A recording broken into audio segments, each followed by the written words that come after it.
প্রিয় দর্শক বন্ধুরা, আশা করি সকলে ভালো আছেন। আজকে আপনার সাথে আমি হাজির হয়েছি আজিজ রিয়াদ নাটক আপডেট অফিসিয়াল ইউটিউব চ্যানেল। সবাইকে জানাচ্ছি স্বাগতম।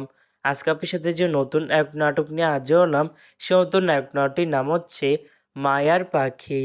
এই নাটকটির ভিতরে বরাবরের মতন অভিনয় করতে দেখা যাবে নিলয় আলমগীরকে ও জান্নাতুল সুমাইয়া হিমিকে।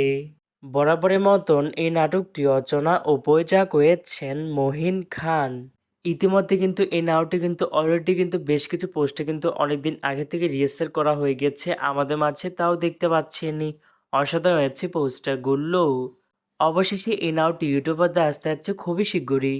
এই নাটকটি কিন্তু একটি টিআর প্রকাশ করা হয়েছে আমাদের মাঝে, তাও দেখতে পাচ্ছেনই। নাটকটি ইউটিউব পর্দায় দেখতে চোখ রাখতে হবে 14ই নভেম্বর শুক্রবার বিকাল 3টায় শুধুমাত্র NAF এন্টারটেনমেন্ট এর অফিসিয়াল ইউটিউব চ্যানেলে। মায়ার পাখি শিরোনামের নাটকটি দেখার জন্য কারা কারা অপেক্ষা আছেন সেটি কিন্তু অবশ্যই কমেন্ট করে জানাতে পারেন। আর এরকম নতুন নতুন একক নাটক, ওয়েব ফিল্ম, ওয়েব সিরিজ অথবা ধারাবাহিক নাটকের আপডেট ভিডিও পেতে এখনই চ্যানেলটিকে সাবস্ক্রাইব করে রাখতে পারেন। পাশে থাকা বেল আইকনটিকে অন করে রাখতে পারেন। তাহলে নতুন নতুন একক নাটকের আপডেট ভিডিও যাবে সবার আগে সর্বপ্রথম। চাইলে আমাদের একটি ফেসবুক পেজ ফলো করে রাখতে পারেন। ফেসবুক পেজটি আমি লিঙ্ক দিয়ে রেখেছি পিন কমেন্টে অথবা ডিসক্রিপশন বক্সে। ধন্যবাদ সবাইকে।